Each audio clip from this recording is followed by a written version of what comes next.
ગઈકાલે જે પવન સાથે વાવાઝોડા અને વરસાદ જેવું હતું એની અંદર મોટા ભાગે તો ઘઉં બધાય જે પાક ઉપર હતો અને હાર્વેસ્ટર બધા જમીન દોષ થઈ ગયા છે.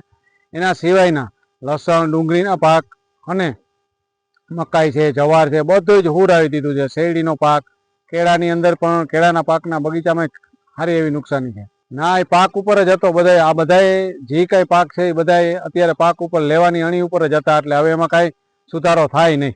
પછી વિઘે તો જેવી રીતે જે પાક 5,000 થી લઈને 1 લાખ સુધીની નુકસાની ગણી શકાય. સરકારને એવી અમારી બધાય ખેડૂત તરફથી માંગણી છે કે જેમ બને એમ જલ્દીથી આનો સર્વે કરે અને સહાય ચૂકે. હવામાન ખાતાની આગાહીથી જે રાતે અમારી ઉપર સંકટ આવ્યું તાલુકાની અંદરમાં પવન અને વરસાદ, એમાં ચણા, લસણ, ઘઉં, પછી જે શેરડીના પાક કહેવાય, જે અન્ય વગેરે પાકોમાં નુકસાની આવેલી છે. અને પશુપાલનની અંદરમાં વાત કરીએ તો જાહેર મકાઈ અને ખોળના ભાવ વધતા પશુપાલનના દૂધના ભાવ ઘટતા જાય છે. એના હિસાબે ખેડૂત દિવસે દિવસે અમે પરેશાન ને હેરાન છીએ.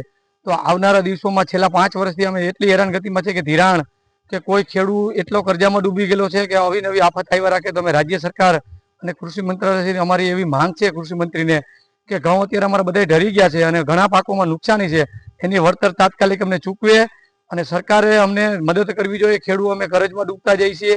ધિરાણ ફીલની સ્કૂલની ફી નથી ભરી શકતા. કોરોના દિવસોના આમનામ ખેડૂત માટે આફત અને માવઠા આવી રહ્યા છે. હવામાન વાળાની આગાહી હિસાબે સરકારને પણ ખબર છે કે ખેડૂત માટે આવી આફતો વારંવાર આવી રહી છે, તો સરકારશ્રીને મદદ કરવી જોઈએ.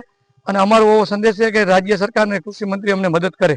ઘઉંની અંદરની વાત કરીએ તો અમારે 10 થી 12 હજારનો વીઘાનો ખર્ચો લાગે છે. અને અત્યારે જે અમે બજારમાં જે વેપારીને ઘઉં દેવા જઈએ છે એ ઘઉંનો ભાવ આવે છે અમને 440 થી 30નો ભાવ.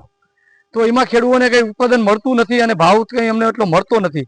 અને ગઈ રાતે જે હવામાન ખાતાની આગાહીથી વાવાઝોડું આવ્યું તો ઘઉંનો નાશ થઈ ગયો છે, તો અમે વગેરે કોઈ પાક લઈ શકીએ નહીં. તો અમે સરકારને મદદ કરીએ છીએ કે અમને 20,000ની વીઘા ઉપર અમને વળતર ચૂકવો.